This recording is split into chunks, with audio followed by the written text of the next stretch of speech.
الحمد لله رب العالمين، والصلاة والسلام على خاتم الأنبياء وإمام المرسلين نبينا محمد وآله وأصحابه أجمعين، وبعد.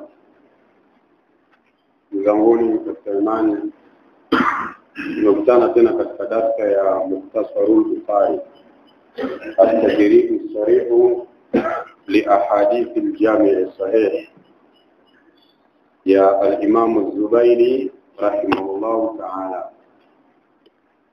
Na hii ni darasa ya 9, nambari 9 katika hichi kitabu, kwa usiku wa Alhamisi 25 tena imeingia jioni hii Jumada al-Ula. Kama yupo mbele ni agiza kitabu na amana chake, tunaambia kuna bwana mmoja bado amana yake pia itende vizuri. Inshallah wengi wako na vitabu na hiyo istifada nzuri. Babu fadhili man ittabara lidinihi. Babu fadhili man ittabara lidinihi. Fadhila za mtu ambaye atatafuta usafi wa dini yake.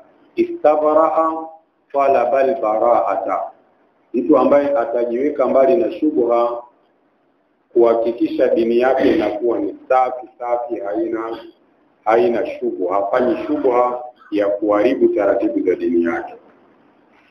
Babu fadhili man ittabara lidinihi, fadhila za yule ambaye anatafuta usafi wa dini yake. عن النعمان بن بشير رضي الله عنهما. Nu'man bin Bashir yeye na baba yake wote ni masahaba, Allah awaridhi. Na Nu'man bin Bashir kama ndio mtoto wa mwanzo kuzaliwa pale Madina kwa masahaba Madina baada ya hijra, baada ya mtume kuhamia. Yani baada ya mtume kuhamia, mtoto wa kwanza kuzaliwa kwa hiyo Islamu Madina ni Nu'man bin Bashir.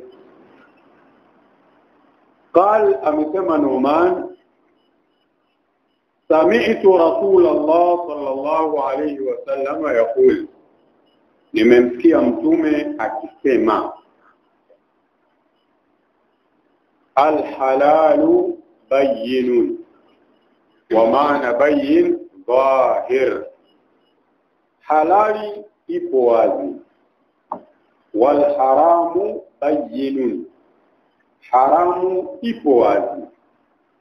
Halali ipo wazi, haramu ipo wazi.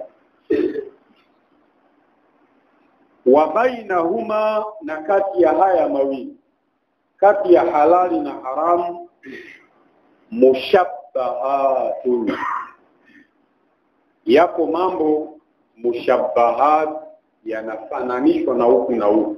Yapo mambo kidogo yanafanana kwenye halali, kidogo yanafanana kwenye haramu. Yani hayako wazi yapo upande gani. Riwaya nyingine mushtabihat maarufu, na pia mushabbihat bikasri al-ba ala wazni ismi al-fa'il. Wa bainahuma mushabbahatun, kati ya halali na haramu kuna mambo yanayofananishwa huku na huku. Yani kuna mengine hayako wazi sana, si ya upande huu au upande huu. Haya ambayo yanafanana huku na huku, la ya'lamuha kathirun minan nas, hawayajui, kwa maana hukumu yake ni halali au haramu, hawayajui wengi katika watu. Mafhum al-mukhalafa, kuna wachache arrasikhuna fil ilm, walobobea katika elimu, wanajua hili kwa misingi fulani fulani, ili lipo kwenye halali, ili kwa misingi fulani lipo katika haramu. Lakini watu wengi hawayajui kutokana na kuwa yapo ndani.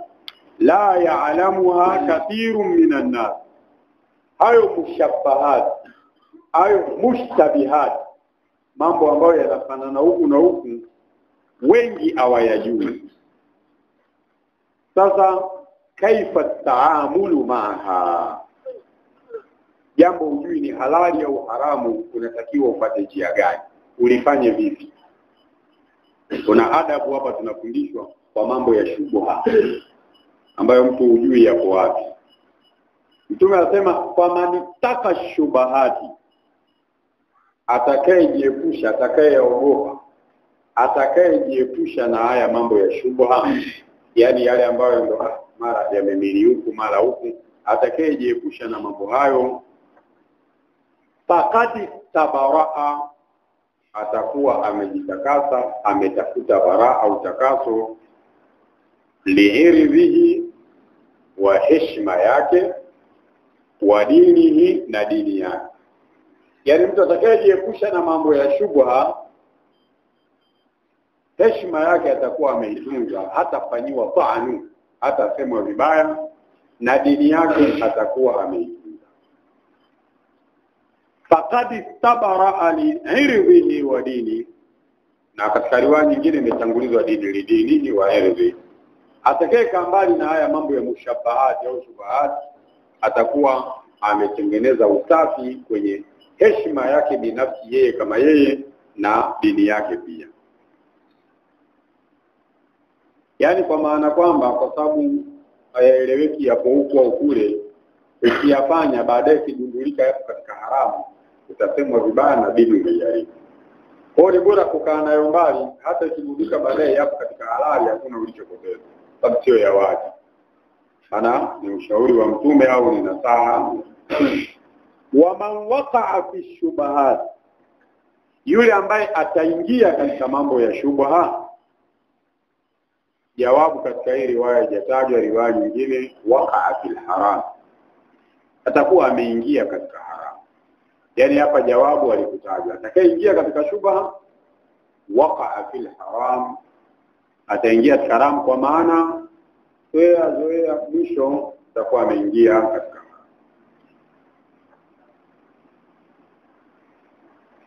Au wapo wanachuoni waliosema hii maana hapa ni ismu mausul, yani kwa maana tafsiri wa man waqa'a fi shubahat, yule ambaye, man kwa maana alladhi, tafsiri ya pili ambayo itahitaji kukadiria jibu, jawabu shati.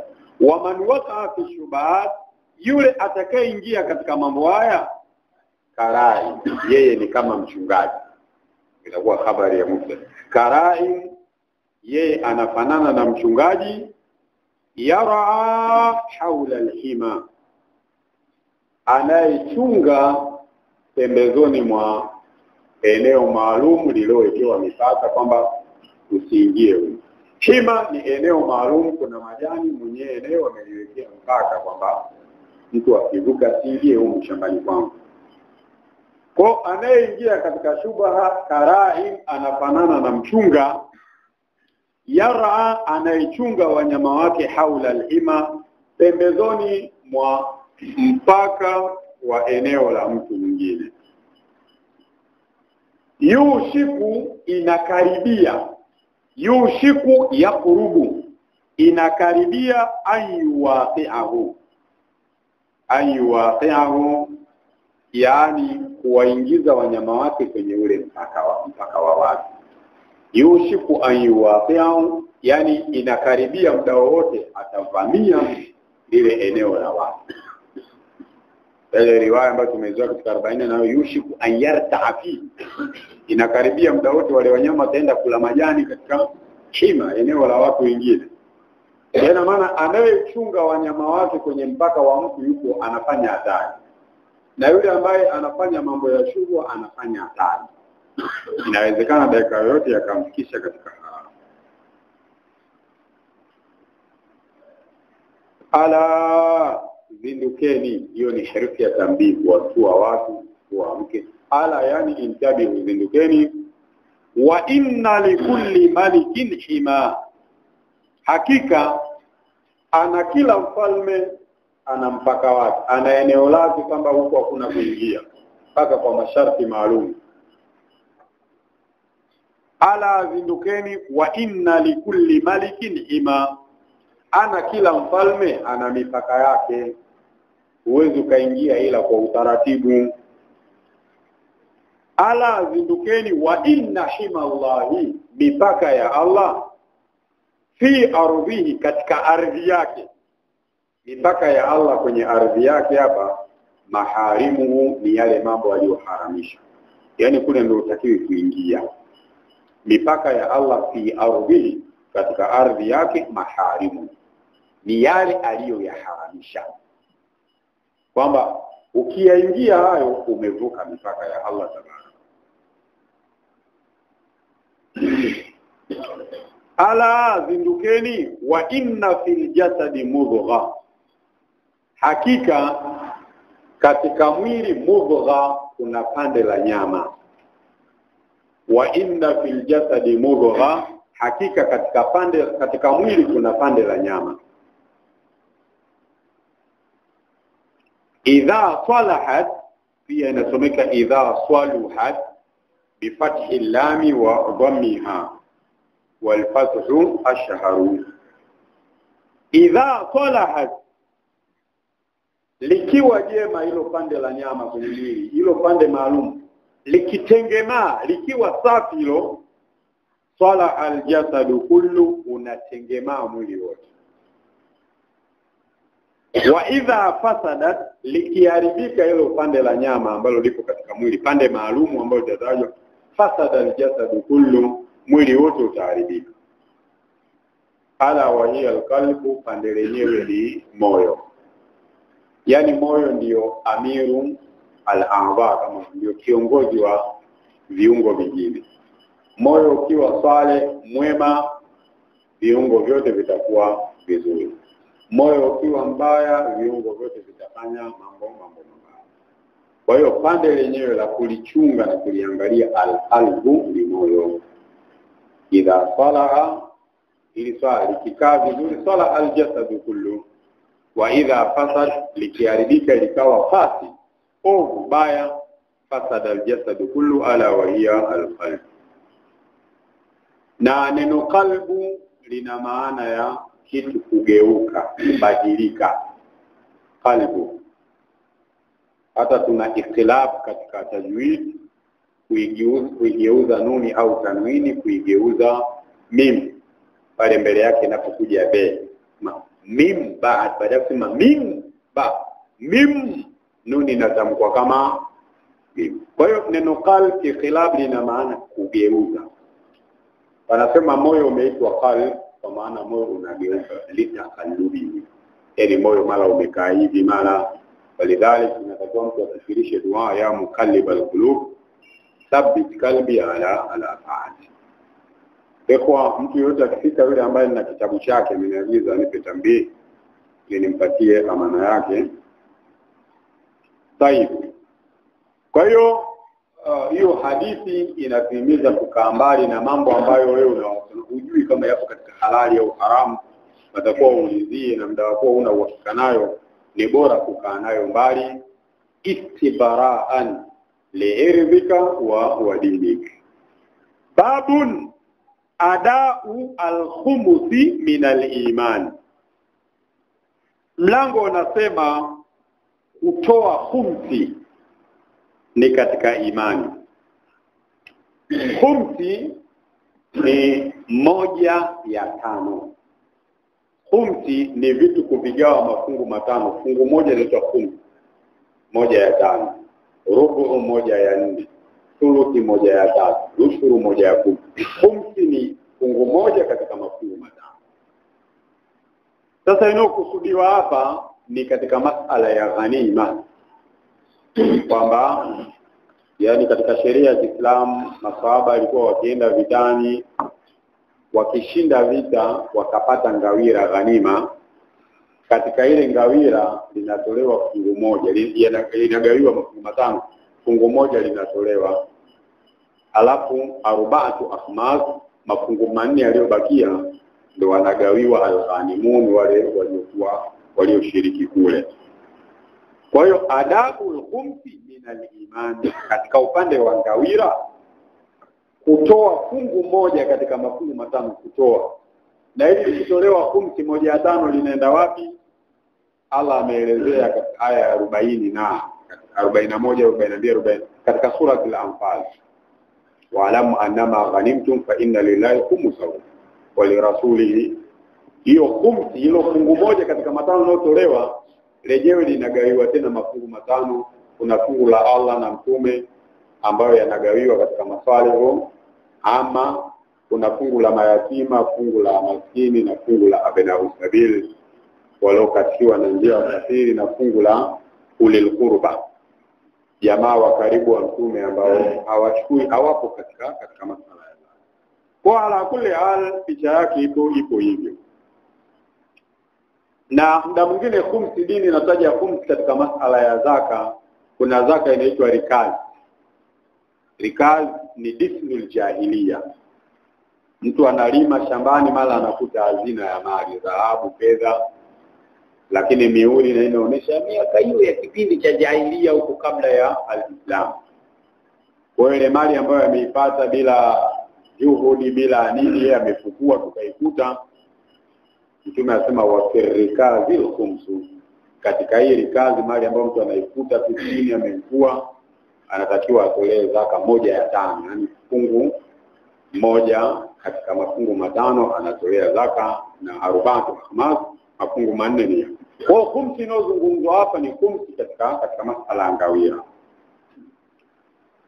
Hakadha bawaba alayhi al-Bukhari hapa an ibn Abbas radiyallahu anhuma qala, Ibn Abbas amesema inna wafda Abdul Qais, ujumbe wa Abdul Qais. Wafdu ni ujumbe, yani kundi la watu wanaenda sehemu fulani kwa wafdu. Ujumbe wa Abdul Qais. Abdul Qais yani kama ni mkubwa wa kabila au ukoo. Kwa hiyo hawa watu wamenasibishwa naye kwa sababu ndio kama kiongozi wa familia au ukoo.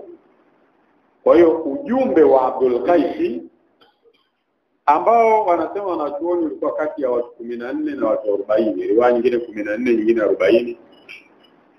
Kwa hiyo huenda 14 walikuwa kama ndo washirafi vigogo wao, na wengine wakawa ni watu wa pasi. Ujumbe wa Abdul Qais lamma atau nabiyya, ulipofika kwa mtume, na ilikuwa katika amul fath, mwaka wa kukombolewa Makka, mwaka wa 8. Hakadha qalu, ujumbe lamma atau nabiyya, hawa watu walipofika kwa mtume sallallahu alaihi wasallam, na ilikuwa katika mwaka wa fath Makka. Qal, mtume akasema, yani walipofika mtume akaongea nao, ni wageni wanatoka huko maeneo ya Bahrain. Mtume akawaambia manil qaum, akina nani ni watu akina nani? Aliwauliza manil qaum au aliwaambia manil wafdu, huu ujumbe ni akina nani, yani nyinyi ni akina nani? Qalu, wakasema wale wajumbe, Rabia, sisi ni watu wa kabila ukoo wa Rabia. Ukoo wa Rabia uko chini ya hiyo familia kubwa ya Abdul Qais. Yaani Abdul Qais ni kitu kikubwa, chini yake kuna Rabia, kuna kadha. Ni jamii ya Rabia. Haya majina ni yale waasisi wa hizo kabila ukoo wale wakubwa. Kwa sisi ni jamii ya Rabia. Qal, mtume akawaambia marhaban bil qaum, karibuni enyi watu. Marhaban bil qaum, karibuni, marhaban. Wasema mara nyingi mtume alikuwa anawaambia watu hivi marhaban, na watu wanahu wana maneno mengi kwenye irabu ya hilo neno, makalilifu ni mansub. Almuhim mtume kawaambia marhaban. Muda mwingine tuamba marhaban, ahlan wa sahlan, laqad nazaltum ahlan wa sadaftum ahlan. Marhaban bil qaum, karibuni enyi watu. Au aliwaambia marhaban bil wafdi, karibuni enyi wajumbe. Karibuni ghaira khazaya, mukaribie hali ya kuwa nyinyi wala si wenye udhalili. Yani sasa nasema karibuni mjisi kama kwa hakuna udhalili wowote, yani msijisi wanyonge na nini. Ghaira khazaya, karibuni katika hali ya kwamba wala nyinyi amuko katika mazingira ya udhalili, wala nadama, wala nyinyi si watu wenye kujijutia wala wenye majuto. Yani mukaribie msiwe watu mnaojidhalili wala msiwe katika mazingira ya watu wenye majuto. Karibuni vizuri kabisa. Ghaira khazaya wala nadama.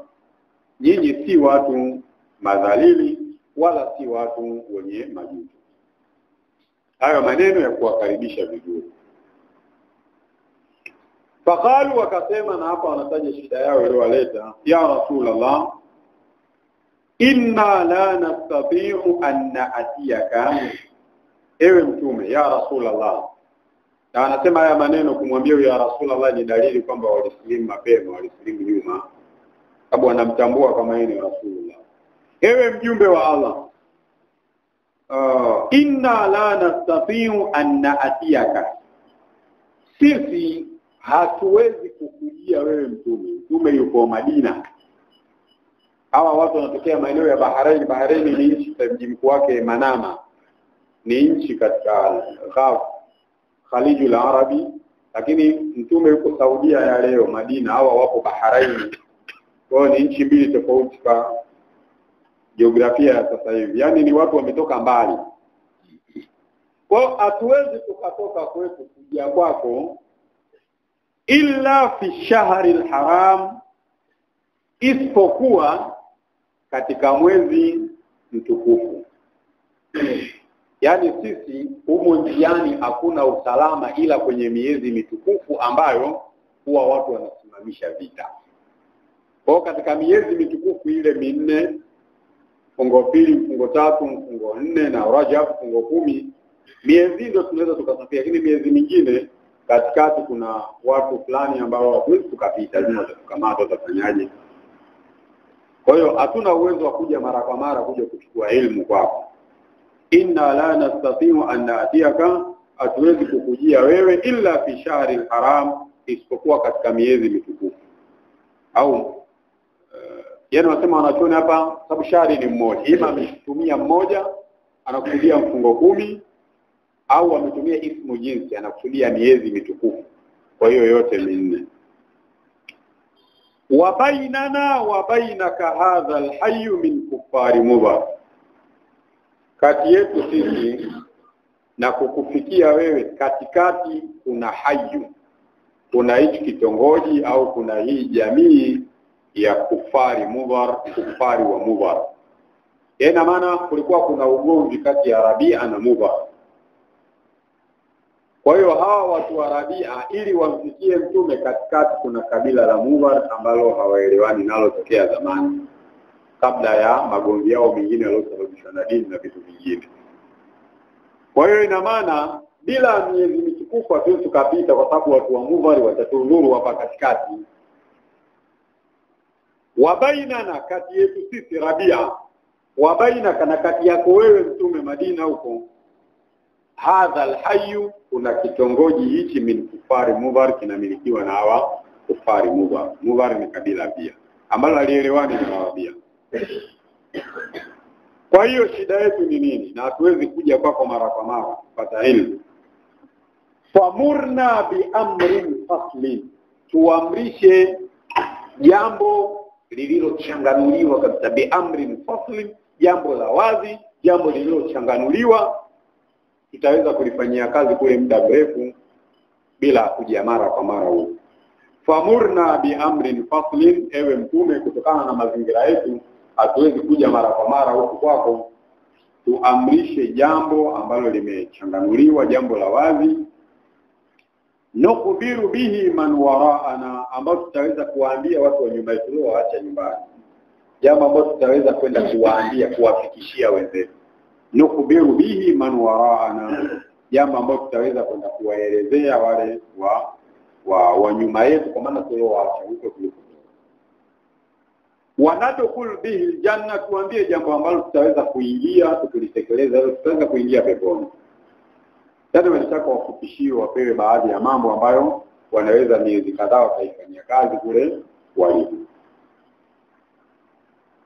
Pia katika maswali ambayo walimuuliza mtume, wasaaluhu anil ashriba, wakamuuliza kuhusiana na vinywaji pia, vinywaji gani halali, vingine haramu, vyombo gani vinaruhusiwa kutumia vinywaji na nini na vitu kama hivi.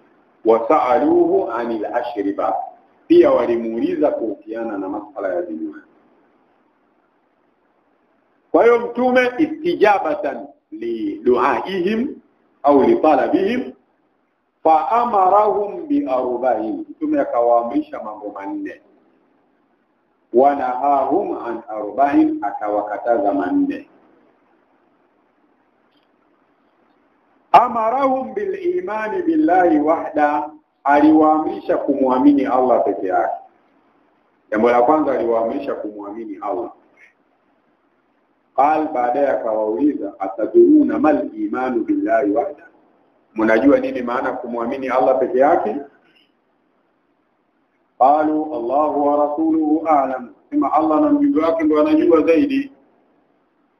Maneno na sunna kama kuyasema hivi Allah na mjumbe wanajua, hivi mtume kashakufa, sio sawa.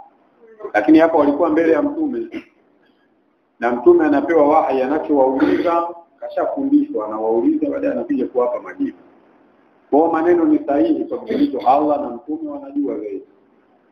Sasa hivi mtume ajue ghaib, kwamba sasa hivi tunasoma darasa na nini, kuna baadhi ya mambo kumwombea dua Allahumma salli wa sallim alayhi nafikishiwa salamu na comment, lakini sio kila tunachokifanya mtume anajua kwa elimu yake. La, yeye ajue ghaib, anayejua ni Allah tu tabaraka wa taala. Kwa hiyo kwa sasa hivi si jambo ulijui sema Allahu a'lam, kifaya usiongeze wa rasul. Allahu wa rasuluhu a'lam, Allah na mjumbe wake wanajua zaidi. Allahu wa rasuluhu a'lam. Wale ambao wanasoma lugha hii a'lam, ismu tafdhili hapa anasema ni mujarrad min al wal idafa. Ndio maana hapo wametajwa wawili, Allahu na mtume, lakini ismu tafdhili imekuja mufradi mudhakkar a'lam, jambo a'lamani. Na haijakuja kwa mfano, japokuwa ni habari mubtada na inarudi kwa wawili. Nadhani wale ambao wanasoma sarfu wamekumbuka kitu au katika tabia. Allahu wa rasuluhu a'lam. Qal, mtume akawaambia, anawatafsiria imani. Unajua tupo katika mlango wa imani, ndio tunamalizia leo, tuingie katika kitabu la ilmi. Mtume anawapa tafsiri ya imani. Nini maana ya imani? Hapa mtume akatafsiri imani kwa zile nguzo za Uislamu. Na utaona Imam Bukhari ameleta hadithi nyingi kukoteza kwamba matendo yanaingia kwenye imani. Sasa kumwamini Allah, mtume asema shahadatu an la ilaha illa Allah, ni kushuhudia hakuna anayestahili kwa haki isipokuwa Allah, wa anna Muhammadar rasulullah, na kushuhudia Muhammad ni mjumbe wa Allah, wa iqamu sala, na kusimamisha swala. Hao yote yanaingia kwenye imani. Wa itau zaka, kutoa zaka ni katika imani, bali kuna mlango nyuma tumesoma zaka ni katika imani. Wa siyami Ramadhan, na kufunga Ramadhani katika imani. Wa antu'tu min al-maghnami al-khums, wa huna mahallu shahid. Jambo lingine la imani, mutoe katika ngawira, mutoe 1/5. 1/5 muiweke pembeni kwa ajili ya Allah na mtume na maskini na nani, na hizo nyingine zilizobakia ndizo ambazo wanapewa wale wahusika. Kwa miongoni mwa imani, wa antu'tu min al-maghnami al-khums, mutoe katika ngawira, mutoe 1/5. Hija haijatajwa hija kwa sababu kauli rajihi, hija imefaradhishwa mwaka wa 6, na mtume anaongea na hawa wageni mwaka wa 8 katika Fathu Makkah, mwaka uliokombolewa Makkah. Kwa hiyo hija ilikuwa haijafaradhishwa kipindi hicho. Hapa hija haijatajwa, huenda riwaya nyingine zikataja, lakini majibu yapo mengi. Jibu mojawapo ni kwamba kipindi hichi bado hija haijafaradhishwa. Hilo la kwanza. Na jibu lingine nasema hija mara nyingi haitajwa, kiasema mtume alikuwa anawaangalia watu pia kitu gani wanaweza kutekeleza. Huenda wale watu wamewaangalia ni watu ambao hawana uwezo wa kwenda haji na nini kama hivyo. Ala kulli amewatajia yale ambayo anaona wanaweza kwenda kufanyaje, kwenda kuyatekeleza. Na mtu anaweza akasema sababu ni zaka, amewaambia zaka si uwezo na hija ni uwezo. Naam, uwezo wake ni tofauti. Zaka kwenye milioni 40 unatoa milioni 1. Hija ili uende kule zaidi ya milioni 10 zitakiwa. Hija haifanani na zaka. Zaka watu wanapata madhambi ya kule kutokutoa, zaka ni kitu kidogo sana. Yaani wenye uwezo wengi wana uwezo kutoa zaka, kitu wanaogopa sababu wengine hawajui sheria, maduati labda wachanganui, lakini zaka ya biashara kitu kidogo, 1/40 unatoa. Kwenye milioni 20 hata milioni 1 unatoa 500,000. Milioni 10 sio 200,000. Hela ndogo. Yaani ndogo ukilinganisha na hija ambayo mala nauli, mala hoteli, mala mahema, mala mabasi, vyakula zaidi ya milioni 10 inahitajika uitoe mara kuacha nyumbani. Na kwa hiyo mtu anaweza akaamrishwa zaka, asiamrishwe hija, sababu zaka ni kitu ambacho kinakuwa ni hakika. Ala kulli hal, Mtume akawaambia hivyo, wanahahum an arba'in, akawakataza mambo 4. Kumbuka walimuuliza habari za vinywaji, na hapa alichowakataza ni vyombo maalum ambavyo vyombo hivyo ukitia kinywaji kama juisi na nini, hivyo vyombo vinafanya kile kinywaji haraka kigeuke kuwa pombe. Na Mtume aliwakataza hivi vyombo, tutaja hapa baadaye alikuja kuwaruhusu. Baadaye kama hadithi ilikuja katika Muslim, nilikuwa nimewakatazeni hivyo vyombo tumieni, lakini msitumie kilevi. Yaani maana kinywaji kikiwa mkikisha badilika kikawa kilevi, basi acheni nayo. Kwa hiyo aliwakataza, baadaye vyombo vilikuja, lakini vitakavyotajwa hapa vilikatazwa kwa tatizo la kwamba ukitia kinywaji ambacho hakileweshi katika hivi vyombo vinashika joto haraka, kwa bitali kinywaji kinachemka na kinageuka kuwa muskil, kinacholewesha. Wanahahum an arba'in, akawakataza vitu 4. Cha kwanza akawakataza anil hantam, akawakataza chombo kinaitwa hantam. Hantam anasema nini? Yaani ni vyombo kama vya udongo, fikhara, vyombo ambavyo vinatengenezwa kwa udongo fulani, ambao na vyenyewe vilikuwa vinafanya vile vinywaji vile vinashika joto, kwa namna walivyokuwa wanavitengeneza kipindi hicho. Na vyote baadaye Mtume alikuja kuviruhusu, yani ili katazo lilikuja kuwa mansuku, limefutwa. Kwa hiyo akawakataza anil hantam. Hantam kwa maana vyombo maalumu vya udongo. Pia wadubai, dubai ni chombo kimetengenezwa kutokana na boga kavu. Yaani yale mambo ya boga yalitolewa mbegu sio nini, hapo lilobakia ile likawa kama bakuli kama nini. Nadhani tunafahamu vijijini matumizi yao maarufu. Labda vijana kukulia mjini hawezi kufahamu vyombo kama hivyo. Ndio wamezoea vya plastiki na nini za madukani, lakini kwa Mtume akawakataza ile boga kuligeuza kama chombo. Sababu na lenyewe kikiwa kinywaji pia baadaye kinakuja kuchemka wa bitari, kinalewesha haraka. Yaani kinageuka kilevi. Akawakataza pia wanakiri. Nakiri ni kigogo cha mti kukitoboa, yaani kigogo kikachongwa kikageuzwa baadaye kama chombo cha kutilia. Yaani ni mti ukawa umechongwa vizuri na nini, ukawa una nafasi ya kutilia kitu. Yaani ni chombo umetengenezwa sana, kigogo cha mti katengenezwa vizuri, kikawa kama bakuli au chombo fulani. Ndio an-naqir. Mtume akakataza hiyo. Wal muzaffat, akakataza chombo kinaitwa muzaffat. Muzaffat ni chombo kimepakwa kitu maalum cha zaft. Yaani kuna material maalum ambayo yanaitwa zaft, yanapakwa katika safina ili chumvi isiathiri, yanapakwa katika mbao. Yaani kama unavyoona hizo mbao zinapakwa paka na dawa fulani ili wadudu wasitafune na nini. Kwa hiyo vyombo ambavyo vilikuwa vimepakwa hiyo mada maalumu, Mtume alikataza, sababu na vyenyewe vilikuwa vinaharakisha kinywaji cha mle kubadilika kuwa. Mtume akakataza pia muzaffat. Warubama akal, na huenda amesema al-muqayyad. Yaani ima Mtume alikataza muzaffat au muqayyad, na tafsiri yake moja. Muzaffat na muqayyad ni vyombo vilivyopakwa kama ni madawa maalum fulani ambayo ya kufanya chombo kisiharibike, kisitafune na wadudu, lakini inapelekea pia kinafanya kinywaji kigeuke kilevi haraka. Kwa hiyo Mtume akawakataza hao hivyo vyombo vya aina 4, na baadaye akaja kuruhusu ujumla, huku akitahadharisha kwamba kinywaji kikiona kishaanza kigeuka, achana nacho. Wakal, na Mtume baada ya kuwaamrisha mambo 4 na kuwakataza 4, akawaambia ihfadhuhunna, haya yahifadhini. Haya nilokuambieni yahifadhini. Wa akhbiru bihinna man waraakum, kawabarisheni, kawasimulieni haya au mlioacha nyuma yenu. Yaani nyinyi hifadhini elimu, na mkawafikishie hao waliobaki nyumbani kwamba tumeamrishwa ili tumekatazwa hili. Kwa hiyo kwenye maneno haya kuna dalili ya umuhimu wa kuhifadhi elimu na umuhimu wa dawa kile ulichosoma kuwafikishia wengine ujumbe.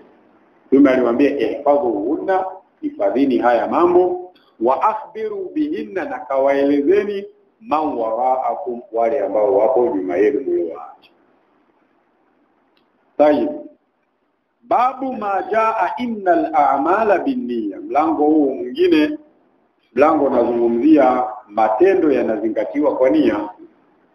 Na hii hadithi imeshatajwa huko nyuma, lakini hapa imerudiwa tena kwenda kuna faida zingine. Babu ma jaa innal a'mala binniyya.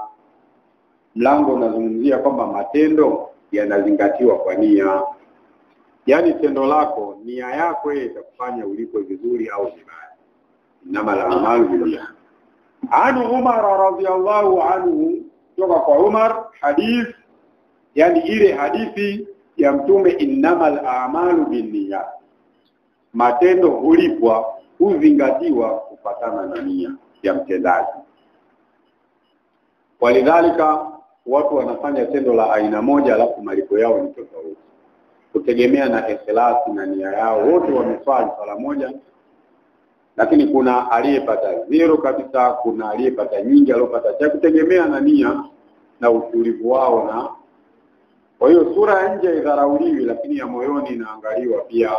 Nia yake mwingine amesimama riaa nas, mwingine amesimama ikhlasan lillah, mwingine kadha. Innamal a'malu binniyat.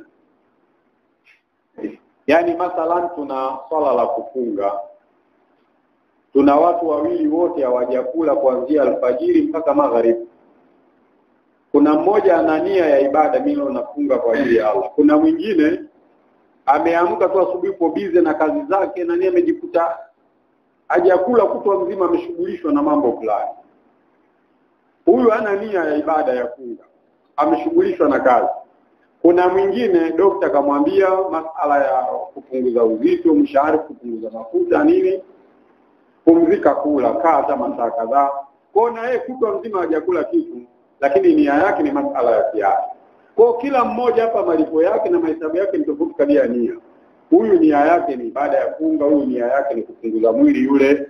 Innamal kitendo alichofanya ni kimoja, wote hawajakula kutwa mzima, lakini nia yao na malengo ni ndio maana ya innamal a'malu binniyat. Naam, asema waqad taqaddama fi awwalil kitabi. Hii hadithi imeshatangulia mwanzo wa kitabu. Wazada huna baada qawlihi, na hapa kuna ziada baada ya maneno ya Mtume, innama likulli mri'in ma nawa, hakika kila mtu atapata kile alichonuia. Faman kana hijratuhu ila Allah wa rasuli, yule ambaye kuhama kwake kutakuwa kwa ajili ya Allah na Mtume, fa hijratuhu ila Allah wa rasuli, basi malipo yake yatazingatiwa ni kwamba kwa ajili ya Allah na Mtume. Almuhimu hadithi imeshatajwa nyuma, hapa imeletwa kwa faida zaidi. Anasema hapa wasarada baqi alhadithi, yani hapa akaitaja, akaiorodhesha sehemu iliyobaki ya hadithi. Yani Bukhari hajaja au hapa mwenye kitabu hajaitaja yote, yani hapa ilitajwa yote mpaka kule mwisho. Au imra'atin yankihuha, imekuja yatazawajuha fa hijratu ila ma hajara ilayhi, mpaka mwisho. Kwa tuchukulie kama ukumbusho, imerudiwa tena kama nitambihi. Malipo yatazingatia nia yako ya matendo. An Abi Mas'ud, kutoka kwa Abi Mas'ud tofauti na Ibn Mas'ud. Huyu ni baba Mas'ud na yule ni mtoto wa Mas'ud. Baba Mas'ud jina lake ni Uqba ibn Amir. Yani unategemea utofautishe Ibn Mas'ud na Abu Mas'ud. Ibn Mas'ud ni Abdullah, Abu Mas'ud ni Uqba ibn Amir radhiallahu anhu. Ani nabii sallallahu alaihi wasallam qal, Mtume amesema, naangalia nia, idha anfaqa ar-rajulu ala ahlihi, pindi mtu anapotoa matumizi kwa familia yake. Ahli ni familia wake, watoto na wote wanaokutegemea. idha anfaqa ar-rajulu ala ahlihi, pindi mtu anapotoa matumizi kwa familia yake, yahtasibuha, kwa yale matumizi anayotoa, yahtasibuha, akategemea malipo yake, akatarajia kupewa malipo kwa kile alichokitoa. Ina maana ametoa muhtasiban, akitaraji malipo kwamba Allah atanilipa kwa hiyo huduma ambayo anahudumia familia yao. Na hapa tunafunzwa kwamba tusichukulie swala la kuhudumia familia kama swala la kimazoea tu, kwamba ni ada ndo kawaida. Yaani swala ni zaidi ya mazoea. Kidini ni ibada. Unapopeleka unga, unapeleka mboga, mshariki umepeleka nini, uko katika ibada na unalipwa. Bali imekuja hadithi ya Sa'd bin Abi Waqqas, hatta al-luqma taj'alu fi imra'atik, yani mpaka tonge ambalo unaliweka kwenye mdomo wa mke wako unalipwa malipo. Kwa hiyo tuwe tunahudhurisha wakati unapeleka, kuhudhurisha ile nia ya takarrub, ufanye ihtisab kwamba hii ni sehemu ya ibada na sehemu ya kutekeleza maagizo ya Muumba. Naam, kwa hiyo idha anfaqa ar-rajulu ala ahlihi, pindi anapotoa matumizi mtu kwa familia yake, yahtasibuha, akataraji malipo, fa huwa lahu sadaqa, basi kile anachotoa kwa kile kinahesabika ni sadaqa. Fa huwa lahu sadaqa, basi kule kutoa kwake kunahesabika kwake ni sadaqa. Yani si ametoa kutekeleza wajibu, bali ile ni sadaqa, analipwa malipo makubwa mbele ya Allah tabaraka wa taala. Kwa hiyo tusione shida, tusisikitike. Unachokitoa unafaidika nacho duniani, watoto wanakuwa na nini wake vile vile wanaendelea, lakini pia kuna malipo unajiandalia mbele ya Allah tabaraka wa taala. Na nafaka kwa taratibu za dini ya Kiislamu, mwanaume unalazimika kumhudumia mke na watoto, hata kama mke ana uwezo, hata kama umemuoa tajiri. Yaani kwa taratibu za Kiislamu kwamba mwanaume unalazimika kutoa huduma kwa mkeo, hata kama mwanamke ni ghaniya, ana uwezo. Yaani alazimika kutoa huduma, lakini akisaidia analipwa malipo, analipwa mbele ya Allah, lakini huo wajibu ni wako. Na kwa kuwa wajibu ni wa mwanaume, wanasema pia uwezo wa mwanaume ndio utaangaliwa. Yaani itaangaliwa hali ya mwanamke, kwamba umemuoa mwanamke ghali sana, matumizi yake ghali, kwamba wewe lazima ukakope, lazima matumizi yako yaendane na yeye hali yake. Kwamba huyu alolazimishwa kutoa matumizi ambaye mwanaume, ndio yeye uwezo wake utafanyaje tanga. Kwa liyumfite dhutati min sa'ati, mtu atoe kadiri ya uwezo wake. Kama Allah amekukunjulia uwezo, basi matumizi nyumbani yalingane na uwezo wako, watu wasipate shida. Na waman qudira alayhi rizqu, yule ambaye riziki yake Allah ameibana kwa hikma zake, uwezo ana atatoa kile alichojaliwa pia vile. Babu kauli nabii sallallahu alayhi wasallam, mlango unazungumzia kauli ya mtume, ad-dinu nasiha, dini ni nasaha. Mlango unazungumzia kauli ya mtume, ad-dinu nasiha, dini ni kupeana nasaha. Watu wanataka kupeana nasaha, kukumbushana, kupeana mawaidha, ndio dini. Na hapa hadithi maarufu ya Tamimu Dari, ya dinu nasiha kulna liman, hapa zimeletwa, ile ipo katika Sahih Muslim. Lidhalika hapa haijataja, ipo katika Bukhari, hadithi ameipokea Imam Muslim, ipo katika Sahih Bukhari. Na hicho kitabu ni Mukhtasarul Bukhari. An Jarir bin Abdullah al-Bajali radiyallahu anhu qala, kutoka kwa Jarir amesema, bay'atu Rasulullah, nilimfanyia bai'a. Bai'a ni kama ahadi ya utiifu kwa kiongozi, ndio bai'a. Yaani ile ni ahadi ya kumtii kiongozi na kumheshimu na kumfuata, ndio bai'a. Bay'atu Rasulullah sallallahu alaihi wasallam, nilimfanyia bai'a mtume, nilimwaahidi mtume, ala iqami sala, juu ya kusimamisha swala, kwamba nitasimamisha swala, wa ita'i zaka, na kutoa zaka, wa nusi likulli muslim, na nitatoa nasaha kwa kila Muislamu. Yaani katika vitu ambavyo nilijifunga kwa mtume na kuahidi, nitakuwa ni mwenye kutoa nasaha kwa kila Muislamu. yani pia nitakuwa nikifikisha dawa na kuwapa nasaha. Kwa hiyo umuhimu wa kupeana nasaha hapa ni katika mambo ambayo yalikuwa yanatajwa katika bai'a. An-nus likulli muslim. Lidhalika unapopewa nasaha na mwenzio usikasirike, ni kupendwa huko na ni sehemu ya taratibu za dini kukumbushana kupeana nasaha. Basi mtoaji nasaha atoe kwa utaratibu mzuri, kwa lugha nzuri na nini.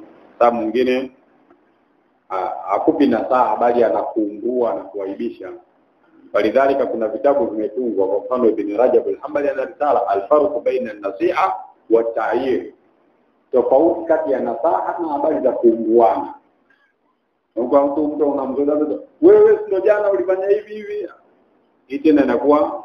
Walidhalika Imam Shafi anasema bana, nasaha zako nikusudie mimi nikiwa peke yangu, wajannibni an-nasihata fil jamaa, niepushe mimi habari za kunipa nasaha mbele za watu, ndio unanionya mambo yangu mbele za watu.